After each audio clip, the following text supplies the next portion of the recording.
ఆంధ్ర ఒడిశా సరిహద్దులో కోరాపుట్ జిల్లాలోని వివిధ ప్రాంతాలు ఆకర్షిస్తున్నాయి.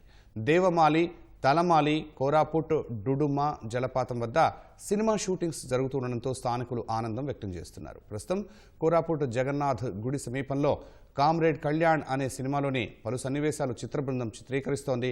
ఇప్పటికే ఈ ప్రాంతాల్లో పుష్ప, ఘాటి వంటి చిత్రాల్లోని కొన్ని సన్నివేశాలను చిత్రీకరించారు.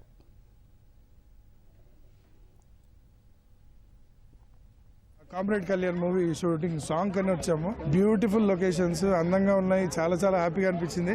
నేను ఫస్ట్ టైం వచ్చాను, బట్ ఈ లొకేషన్స్ అన్ని ఎక్స్ప్లోర్ చేస్తుంటే చాలా హ్యాపీగా అనిపిస్తుంది. ఇది total 13 days commercial comedy entertainer. ఇక్కడ వచ్చింది మెయిన్ ఏంటంటే మాకు రిసోర్సెస్ కానీ ప్లస్ లొకేషన్స్ కానీ చాలా బ్యూటిఫుల్ లొకేషన్స్.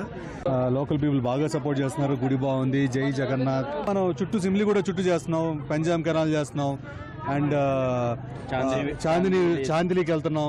అక్కడ ఐరన్ బ్రిడ్జ్ దగ్గరికి వెళ్తున్నాం. తలమని నేను చేసాం. కాళియామాలికి వెళ్తున్నాం. గిల్లిమాలి చేసాం. బ్యూటిఫుల్. 90% ఇక్కడ పని జరిగిపోతుంది. సిమ్లీ కూడా, కోరాపుట్, సోనాపేట సబ్ ఠీక్. Very happy to do it here.